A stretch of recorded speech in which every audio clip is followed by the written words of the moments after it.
تو اللہ جو سب سے پہلا ٹائٹل دے گا، جنت کی ساری نعمتیں ہوں گی، اور نوکر آ کے سلام کریں گے، سلامن سلاما، اس کا ایک نشہ چڑھے گا۔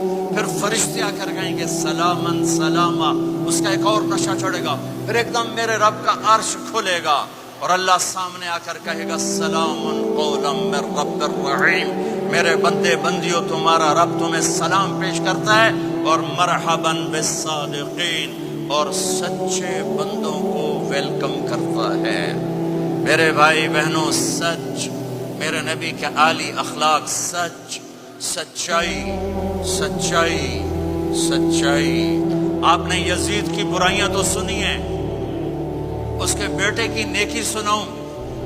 معاویہ بن یزید 22 سال کی عمر میں حکومت پہ بیٹھا، سارے دشمن زیر ہو چکے ہیں، صرف 40 دن حکومت کی، 3 بر اعظم کی حکومت، اور سارے خاندان کو اکٹھا کر کے کہا سنو، جس تخت کو ظلم پہ بچھایا گیا ہو، اور جس تخت کے نیچے آل رسول کا خون ہو، جس تخت کے نیچے حسین کا خون ہو، میں اس پہ لعنت بھیجتا ہوں۔ یہ ہے تمہاری حکومت، جس کو مرضی دے دو۔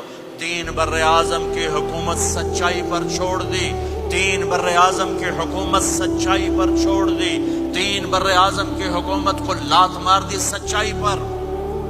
سچ بولو، سچ بولو، پیسہ بچانے کے لیے جھوٹ نہ بولو، ٹیکس بچانے کے لیے جھوٹ نہ بولو۔ مسلمان کی ایسی پہچان بناؤ کہ جب تم کہو میں مسلم ہوں تو اگلا کہے ہاں مسلمان جھوٹ نہیں بول سکتا، مسلمان تو سچ ہی بولتا ہے۔ اپنے ایمان کو، اخلاق کو یہاں تک لے جاؤ کہ آپ اور سچ ایک ہو جاؤ، آپ اور سچائی ایک ہو جاؤ، آپ اور سچائی ایک ہو جاؤ۔ لیکن رونا دھونا یہ ہے کہ سارا جھوٹ امت میں آ کے پھنسا ہوا ہے۔ فرانس میں تھا ایک بڑا تاجر ہمارے گجرات کی، کہا جی فلانے بندے میرے 5 لاکھ یورو مار لیں۔ میں نے کہا یہ جو فرینچ ہیں گورے، یہ بھی ایک دوسرے کے پیسے مارتے ہیں؟ کہنے لگا جی نہیں۔ میں نے کہا کیوں؟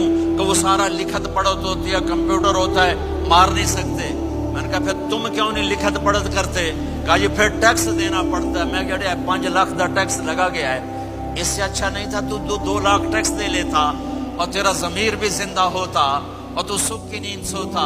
میرے بھائیوں میں آپ سب سے کہتا ہوں، اپنی اولادوں کے لیے سچائی چھوڑ کے جاؤ، سچائی چھوڑ کے جاؤ، سچائی چھوڑ کے جاؤ۔ سچ ہماری پہچان ہے، سچ ہماری پہچان ہے، سچ ہماری پہچان ہے۔